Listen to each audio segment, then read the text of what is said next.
Hello नमस्कार दोस्तों, वारदात में आपका स्वागत है। मैं संजय रामपाल। आज की वारदात में एक नई कहानी आपके लिए, तंदूर हत्याकांड, जिसने पूरे देश को हिलाकर रख दिया था। क्या था ये तंदूर कांड? जुड़े रहिए, देखते रहिए वारदात, जाइएगा नहीं। अवैध संबंध के शक में पति बन गया था दरिंदा, तंदूर में डालकर पत्नी को लगा दी थी आग।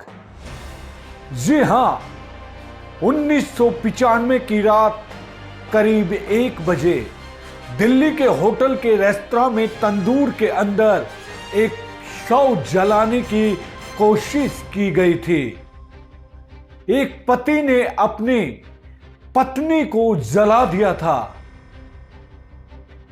1995 की वह भयानक रात, जब एक रेस्तरां से आग की लपटें निकल रही थी, धुधक रही थी। इस रेस्तरां में इतनी देर रात खाना नहीं बन रहा था, बल्कि एक महिला का शव तंदूर में जल रहा था। भारत का इतिहास का यह एक ऐसा केस था जिसने न केवल राजधानी दिल्ली को बल्कि पूरे देश को हिलाकर रख दिया था। अखबारों और रेडियो पर इस केस के खूब चर्चे हुए। हालांकि केस खुलने में वक्त नहीं लगा। जल्द ही आरोपी तक पुलिस के लंबे हाथ पहुंच गए थे। आइए जानते हैं क्या थी ये दिल दहला देने वाली वारदात।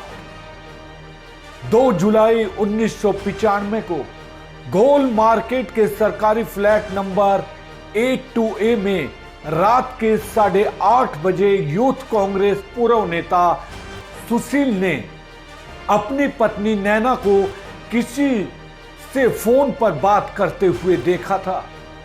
सुशील को देखते ही नैना ने फोन काट दिया था। जब सुशील ने वह नंबर डायल किया तो दूसरी तरफ उसका सहपाठी करीम मतबूल बोला था। बस सुशील गुस्से से आग बबूला हो गया और बिना सच्चाई का पता लगाए उसने रिवॉल्वर से नैना पर ताबड़तोड़ गोलियां चला दी। गोलियों के हमले से नैना ने दम तोड़ दिया। फिर क्या होना था? इसके बाद नैना की लाश ठिकाने लगाने के लिए सुशील को जब कुछ नहीं सूझा तो अपने ही बगिया रेस्तरां में तंदूर के भीतर लाश को जलाने का प्लान बनाया। रात के करीब 1 बजे होंगे। सड़कें सुनसान हो गई थी। आसपास के घरों में लोग चैन की नींद सो रहे थे। कनॉट प्लेस स्थित अशोक यात्री निवास होटल में बगिया रेस्तरां में तंदूर के अंदर एक शव जलाने की कोशिश की गई। नैना साहनी नाम की एक महिला की हत्या के बाद उसका शव तंदूर में जलाया गया था। कांग्रेसी नेता सुशील शर्मा ने अपनी पत्नी का पहले मर्डर किया और फिर शव जलाने की कोशिश की गई।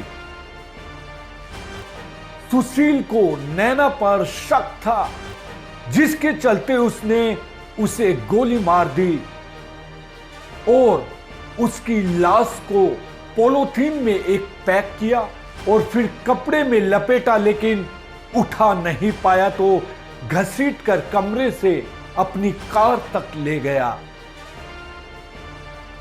सुशील नैना को मारने के बाद उसे यमुना में फेंक देना चाहता था, लेकिन फिर उसे लगा कि कोई देख न ले तो उसने अपने ही रेस्तरां में नैना के शव को जलाने की सोच ली। सुशील शर्मा और नैना साहनी दोनों मंदिर मार्ग के फ्लैट 8A में मियां बीवी की तरह रहते थे, लेकिन उन्होंने उस शादी को सबके लिए सामाजिक तौर पर उजागर नहीं किया था। नैना सुशील पर लगातार दबाव बना रही थी कि इस शादी को उजागर करो। इस बात से दोनों में मनमुटाव शुरू हो गया। बता दें कि यह पहला मामला था जिसकी जांच में पहली बार डीएनए और शक्ल इमेजिंग तकनीक का इस्तेमाल किया गया था। अपनी सजा के दौरान सुशील अब काफी बदल गया है और वो जेल में पुजारी का काम करता था और उसके इस कार्य को देखते हुए उसे रिहाई के ऑर्डर दे दिए गए हैं। ये थी तंदूर हत्याकांड। प्यार के चलते शक पर पति ने अपनी पत्नी को मार डाला। अगर दोस्तों आपने हमारे चैनल को सब्सक्राइब नहीं किया है तो बेहतरीन और उम्दा खबरें देखने के लिए हमारे चैनल को जरूर सब्सक्राइब करें। फिर लेकर आते हैं हम एक नई वारदात में नई कहानी। बने रहिए हमारे साथ। अब संजय रामफल को दीजिए इजाजत। नमस्कार।